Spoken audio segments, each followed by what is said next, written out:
अस्सलाम वालेकुम। मैं आज आप लोगों को डिस्कस करूँगी वाटर साइकिल। और ये वाटर साइकिल की डिफरेंट फॉर्म है, क्योंकि इसकी बेसिकली इसकी रिप्रेजेंटेशन है ये, मतलब डायग्राम के थ्रू इसमें ज़्यादा डिटेल वे में मैंने इसको डिस्कस करना है।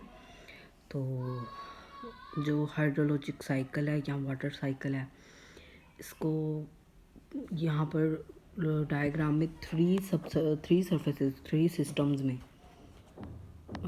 किया हुआ है divide. Look at there this diagram.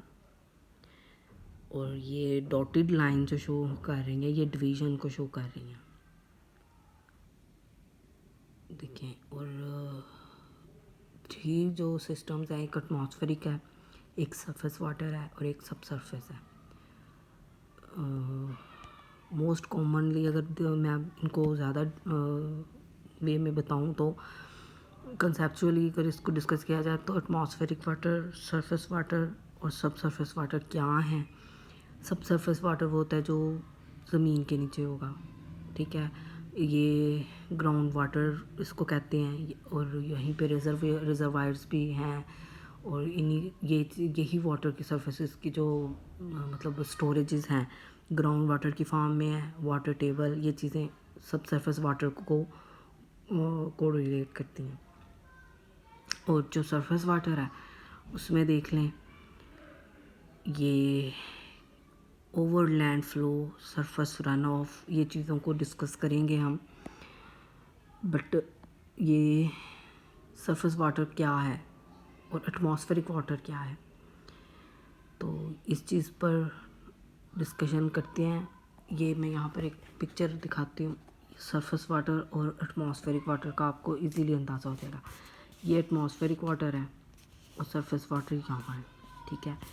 ये देखिए, ये एवापोरेशन, ये सरफेस रन ऑफ हो रहा है, मतलब माउंटेनियस एरिया के इर्द गिर्द। और जो एटमॉस्फेरिक है, यू नो अबाउट एटमॉस्फेयर के भी डिफरेंट लेयर्स हैं। तो जो एक कुछ लेयर होती है, उसका नाम मैं भूल गई हूँ, सॉरी। वहीं पे ये सारा काम होता है, मतलब ये मॉइस्चर की कंडेंसेशन होती है, क्लाउड फॉर्मेशन होती है और सूरज से नीचे।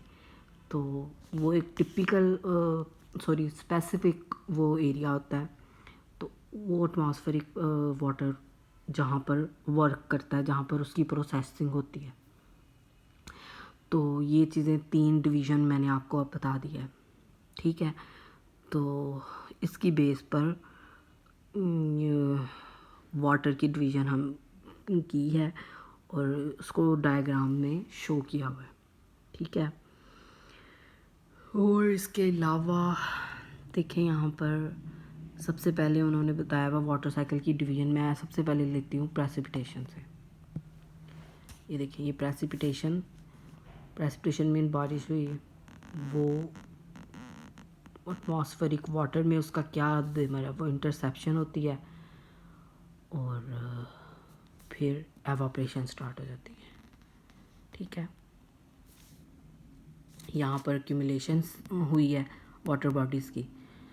तो storage it means accumulation mean storage हुई है और फिर टिपिकली एटमॉस्फेरिक कंडीशंस पे एवापोरेशन स्टार्ट हो गई होगी, ठीक है।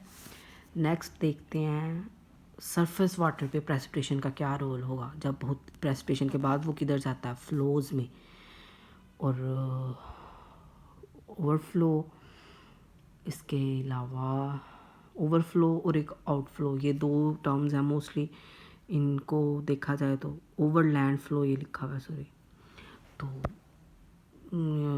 बारिश जब आती है तो ज़मीन पे, लेट्स सपोज वो एरिया हिली एरिया, तो वहाँ से वो फ्लो करना शुरू हो जाएगा। तो और फिर सरफेस रन ऑफ है और वो फिर वहाँ से मूव करना शुरू हो जाएगा डाउन हिल्स पर, ठीक है।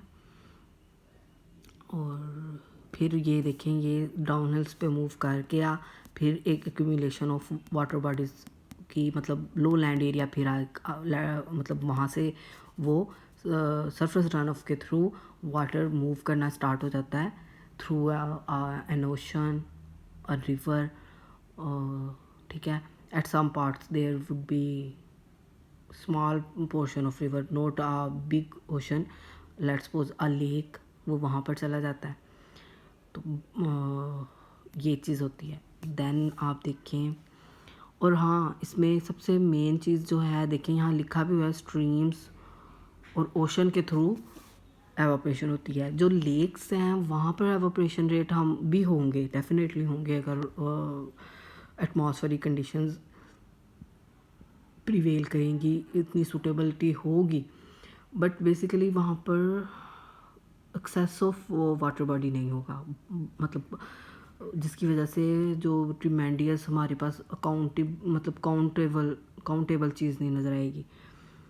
एक डिस्टिंग्विशिंग जो होता है ना, एक क्राइटेरिया जिसकी बेस पे हम कहेंगे हाँ ये एक एवापोरेशन की इंटेंसिटी है जिसकी बेस पे काम हो रहा है।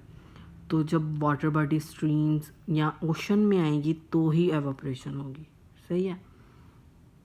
नेक्स्ट है सब सरफेस वाटर। तो सब सरफेस वाटर में भी देख लें, प्रेसिपिटेशन से ही स्टार्ट करती हूँ इसको भी मैं, और आपको एवापोरेशन से प्रेसिपिटेशन का जो तरीका ही मैं एंड पे बता दूँगी, ठीक है। प्रेसिपिटेशन हो रही है और इनफिल्ट्रेशन है। इसके अलावा इनफिल्ट्रेशन मीन्स वाटर जो है ना वो सब सरफेस मूव करना शुरू हो जाता है। और जब आपने पढ़ा होगा कि जब वाटर ग्राउंड वाटर में जाता है तो वो जो उसके अंदर इम्प्योरिटीज़ जो थोड़ी बहुत होती है ना, वो भी जब पानी ऊपर से नीचे आता है तो वो इम्प्योरिटीज़ भी एक साइड पे होना शुरू हो जाती है। जब एंड पे चीज़ जाती है तो वो प्योर फॉर्म में जाती है। इसीलिए ये जो नीचे ग्राउंड सरफेसेस हैं हमारी ज़मीन से नीचे, इसके अंदर पोर्स हैं या जो भी इनका सिचुएशन है, तो वो एक ख़ास तरीके की होती हैं। मतलब अगर पानी को रिज़र्व करना है, रिज़र्व का जो एरिया है आप देखेंगे वहाँ पर जो पानी निकलता है वो फ्रेश होता है मोस्ट ऑफ द टाइम। तो वो सरफेस की इनफिल्ट्रेशन हो रही होती है उस टाइम पानी की। तो ये प्रेसिपिटेशन से जब इनफिल्ट्रेशन के थ्रू वो फ़्लो होता है नीचे फिर पानी डेफिनेटली फ़्लो होता है। इनफिल्ट्रेशन का मतलब मैंने आपको समझा दिया है कि वो पानी की मूवमेंट स्टार्ट हो जाती है। तो वो जो उसके अंदर इम्प्योरिटीज़ होती हैं या कुछ ऐसी चीज़ जो इर्द गिर्द से आपको नज़र आती है, इर्द गिर्द से वो मिलती है, वो भी हटती है। मतलब वो चीज़ें इम्प्योर जो वाटर होता है ना वो प्योर फॉर्म में जाना शुरू हो जाता है, ठीक है। तो जो इम्प्योर फॉर्म है ना वो फिर उसका फ़्लो होकर वो भी फिर स्ट्रीम्स और ओशन में ही निकल जाता है, उसका भी आउटफ्लो वहाँ हो जाता है। तो फिर जब जैसे ही वो ओशंस में जाएंगे वाटर बॉडी एक्सपोज होगी, वो वाली भी, वो पूरा पोर्शन ये वाला, तो वो फिर एवापोरेशन के थ्रू एटमॉस्फेयर में वाटर कंटेंट चला जाएगा, वाटर टेबल की मूवमेंट और साइकिल स्टार्ट हो जाएगा। और अगर बात करें ग्राउंड वाटर की, इसका रिचार्ज हो जाता है और फिर ये भी फ़्लो होना शुरू हो जाता है। तो ग्राउंड वाटर में basically water content more pure form में होगा, ठीक है। तो as compare to through infiltration process, good हो गया। तो ये चीज़ें मैटर करती हैं। तो ये भी फ़्लो करता है और फिर at certain limit of time ये ओशंस में चला जाता है,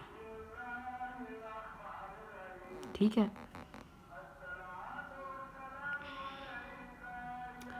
और ये फिर फर्दर ओशन में मतलब बीइंग विद टाइम बीइंग ये पानी जो होता है मूव करना शुरू हो जाता है थ्रू वेपर्स।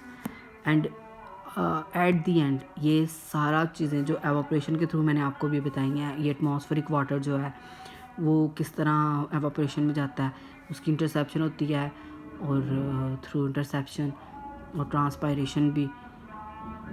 तो ये चीज़ें सारी फिर प्रेसिपिटेशन में कैसे जाती हैं वो यहाँ पर बताया गया है। देखें मॉइस्चर कंटेंट बनता है, मतलब प्रेसिपिटेशन से पहले यहाँ पर एक कंडेंसेशन स्टार्ट हो जाती है। कंडेंसेशन मीन मॉइस्चर कंटेंट आपस में कंडेंस स्टार्ट हो जाते हैं और ह्यूमिडिटी बढ़ जाती है वहाँ पे। तो ये फिर इस तरह फर्दर ये सारा प्रोसेस यहाँ पर चलता है और फिर प्रेसिपिटेशन के फॉर्म में वो दोबारा ज़मीन में आ जाता है और ये वाटर साइकिल चलता रहता है। और किसी को कोई प्रॉब्लम हो, कोई क्वेश्चन हो, मुझसे ज़रूर पूछें। और ये है डायग्राम और इस डायग्राम का नेम भी मेंशन किया है, वो है ब्लॉक डायग्राम। ठीक है। और ये हाइड्रोलॉजिकल सिस्टम के मैंने डिवीज़न के बारे में डिस्कशन किया है और वाटर साइकिल को डिटेल में बताने की कोशिश की है। And thank you so much. अल्लाह हाफिज़।